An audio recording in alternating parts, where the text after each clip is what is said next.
आज पटियाला में किन्नर समाज के लोगों ने कहा कि हम भी किसानों के साथ हैं। ये बिल किसान विरोधी है। अगर जरूरत पड़ी तो किसानों के पास किन्नर समाज भी पहुंचेगा। सरकार के इस फैसले के खिलाफ किन्नर समाज भी किसानों के साथ है, क्योंकि अगर किसान दुखी है तो सब दुखी है और ये सरकार की गलत नीतियां हर एक इंसान को परेशान करती हैं। इसलिए हम भी मीटिंग कर रहे हैं। जरूरत पड़ी तो किन्नर समाज भी किसानों के धरने में पहुंचेगा। ਤੁਸੀਂ ਕਿਉਂ ਮਿਲਾਇਆ ਉਰੇ?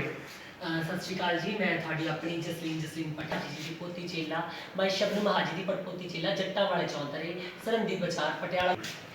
अज जो साडे समाज की पूरे पंजाब किसान विरोधी बिल सरकार ने पेश किया है, जिहदे करके साडा किन्नर समाज भी सब तो पहला अगे आ रहा है। तुसीं देखिया कि सानू भी इस गल दे बहुत विरोध च असीं सरकार नूं वापस लैना चाहिए, क्योंकि किसान ही ने जिन्हां दे ਕੀ ਨਾਮ ਹੈ ਜੀ? सत श्रीकाल जी, मेरा नाम जसलीन पटियाला है जी। माई नैन्सी जी की चेला, माई पूनम हाजी जी की पोती चेला ते माई शबनम हाजी की पड़पोती चेला, जट्टा वाला चौंतरा सरहदी बाजार तो गल कर रही हाँ जी। मैं अपने डेरे चों ਕੀ ਕਹਿਣਾ ਚਾਹੁੰਦੇ ਹੋ? ਕਿਸਾਨਾਂ ਦਾ ਮੱਖਾ ਇੰਨਾ ਹੋਇਆ ਪਿਆ, ਹੈਵੀ ਹੋਇਆ ਪਿਆ, ਦਿੱਲੀ 'ਚ ਡੇਰਾ ਲਾਇਆ ਹੋਇਆ ਉਹਨਾਂ ਨੇ, ਕਿਸਾਨਾਂ ਨੇ, ਸੜਕਾਂ ਜਾਮ ਨੇ, ਅਤੇ ਕਿੱਦਾਂ ਤੁਹਾਡੇ ਵੱਲੋਂ ਸਪੋਰਟ ਰਹੇਗੀ? ਕੀ ਤੁਸੀਂ ਸਮਝਦੇ ਹੋ, ਕੀ ਸਮਝਦੇ ਤੁਹਾਡੇ ਦਿਮਾਗ ਵਿੱਚ ਕੀ ਹੈਗਾ, ਕੀ ਸਹੀ ਨੇ ਜਾਂ ਗਲਤ ਨੇ, ਕੀ ਹੈ, ਕੀ ਤੁਹਾਡਾ ਸਮਰਥਨ ਰਹੇਗਾ ਜਾਂ ਕਿਵੇਂ ਹੈ? देखो, ਜਦੋਂ भी समाज में कोई भी दिक्कत आउंदियां रहियां, मैं ते मेरी सोसाइटी सब तो पहला अगे आउंदी रही। सानू भी सब तो पहला तकलीफ हुंदी आ। इस टाइम किसान विरोधी बिल जो सरकार ने पेश किया है, इस दे असी बिल्कुल बहुत ज़्यादा सानू इस गल का दुख है, तो असी इस बिल के बहुत ज़्यादा खिलाफ हाँ, क्योंकि किसान एक साडा अन्नदाता है, जितों सारिਆਂ ਦਾ पेट चलता, चाहे कोई गरीब है जी, चाहे अमीर है, सारे ही रोटी खा के सौंदे ने, है ना। इसलिए जो सरकार है अपने नवे कानून बना के, बिल बना के साडे ते थोपना चाहती है किसानों ते, तो इस बिल के असी बहुत ज़्यादा विरोध च जेकर लोड़ पै असी भी किसान जेकर लोड़ पैंदी है तो असी भी अगे आवांगे। वैसे भी असी अगे ही हाँ, तो साडा पूरी सोसाइटी ही भी किसानों के नाल खड़ी है तो हमेशा खड़दी रहूगी।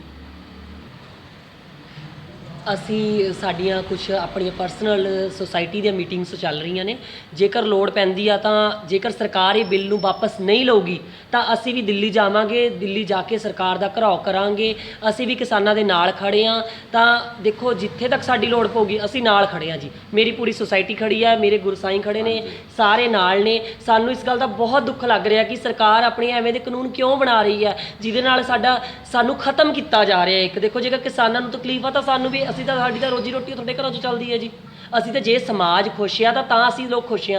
असी तो वो लोग जी, जे समाज का चुल्हा तपूगा तां साडा चुल्हा बाद च तपना है। ਕੀ ਕਹਿਣਾ ਚਾਹੁੰਦੇ ਹੋ? 5 ਦਿਨ ਹੋ ਗਏ ਲੱਗਦਾ ਕਿਸਾਨ ਜੋ ਉੱਥੇ ਬੈਠਾ, ਠੰਡ ਹੈਗੀ ਹੈ, ਓਪਨ ਰੋਡਾਂ ਦੇ ਉੱਤੇ ਉਹਨਾਂ ਨੇ ਆਪਣਾ ਰਹਿਣ ਬਸੇਰਾ ਕੀਤਾ ਹੋਇਆ, ਤਾਂ ਕੀ ਕਹਿਣਾ ਚਾਹੁੰਦੇ ਹੋ ਕਿ ਤੁਸੀਂ ਕਿੱਦਾਂ ਉਹਨੂੰ ਸਪੋਰਟ ਕਰੋ? ਤੇ ਲੋੜ ਪਈ ਤੁਸੀਂ ਦਿੱਲੀ ਜਾਓਗੇ ਜਾਂ ਕਿਵੇਂ, ਕਿੰਨਾ ਇਕੱਠ ਲੈ ਕੇ ਜਾਓਗੇ, ਕੀ ਹੈਲਪ, ਕਿੱਦਾਂ ਦੀ ਤੁਹਾਡੀ ਰਣਨੀਤੀ ਰਹੇਗੀ?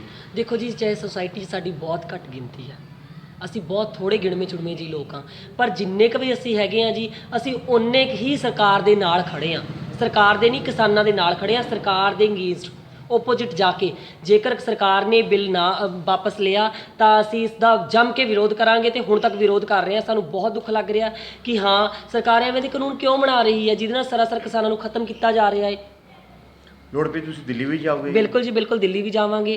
जेकर लोड़ पई तो असी पता नहीं किन्ना प्रदर्शन, देखो जे साडी जिहड़ी सोसाइटी आ जदों करन ते आई, पता नहीं की कुछ कर दूगी सरकार ने, तो 2 मिनटां 'ਚ बिल वापस ले लैणा। असी किसानां दे नाल हाँ। हाँ जी, मैं सारिਆਂ ਨੂੰ हथ जोड़ के यही अपील करदी हाँ साडे पंजाबियां नूं, चाहे वो हरियाणा दे ने, चाहे ऑल इंडिया लैवल के लोग ने, जिहड़े अपने घरां 'च अजे भी अपनी ज़मीर नूं मार के, ज़मीर नूं जगा के अगे आउण, वो भी किसानां दे नाल जाण, क्योंकि किसान एक अन्नदाता है। तो दूजी गल, मेरी जिहड़ी किन्नर सोसाइटी के लोग ने, उन्हां नूं भी अपील करदी हाँ कि वो भी किसानां दे नाल आउण, ते असीं दिल्ली जाके धरने दे विच बैठांगे, बकायदा इस बिल नूं वापस करा के ही हटांगे। सरकार नूं अपनियां मंगां मंगवा के ही हटांगे। असी दिल्ली जावांगे, धरने 'ਚ बैठांगे, चाहे साडे ते कुछ भी हो जाए, पानी दे बौछारा सिੱਟਣ, चाहे मरना मंजूर, पर इस बिल नूं असी वापस करा के ही साह लैणा है। इसलिए मैं सारिਆਂ ਨੂੰ अपील करदी ਹਾਂ, ਤੇ ਕਿਸਾਨਾਂ ਨੂੰ एक जोश ਦੇ ਨਾਲ ਕਹਿੰਦੀ ਹਾਂ कि हाँ, ਤੁਸੀਂ ਫਿਕਰ नहीं करनी, ਅਸੀਂ ਤੁਹਾਡੇ ਨਾਲ ਹਾਂ। ਤੇ ਸੱਚੇ ਪਾਤਸ਼ਾਹ ਅੱਗੇ ਕਾਮਨਾ ਕਰਦੇ ਹਾਂ कि इस जंग ਨੂੰ ਅਸੀਂ ਜ਼ਰੂਰ ਜਿੱਤਾਂਗੇ। ਸੱਚੇ ਪਾਤਸ਼ਾਹ ਨੇ ਸਾਨੂੰ ਇਹ ਜੰਗ ਜਿਤਾ ਦੇਣੀ ਹੈ, ਕਿਉਂਕਿ ਅਸੀਂ ਵੱਡੀਆਂ ਸਾਡੇ ਗੁਰੂਆਂ ਪੀਰਾਂ ਨੇ ਜੰਗਾਂ ਲੜੀਆਂ, ਤੇ ਇਹ ਤਾਂ ਸਾਡੇ ਲਈ ਕੁਝ ਵੀ ਨਹੀਂ ਹੈਗਾ ਜੀ। ਅਸੀਂ ਇਹ ਕਰ ਲੈਣਾ ਆਪਣਾ ਕੰਮ। ਬਸ ਮੇਰੀ ਇਹੀ ਜੋੜ ਕੇ ਸਾਰਿਆਂ ਨੂੰ अपील है जी। सत श्री अकाल जी।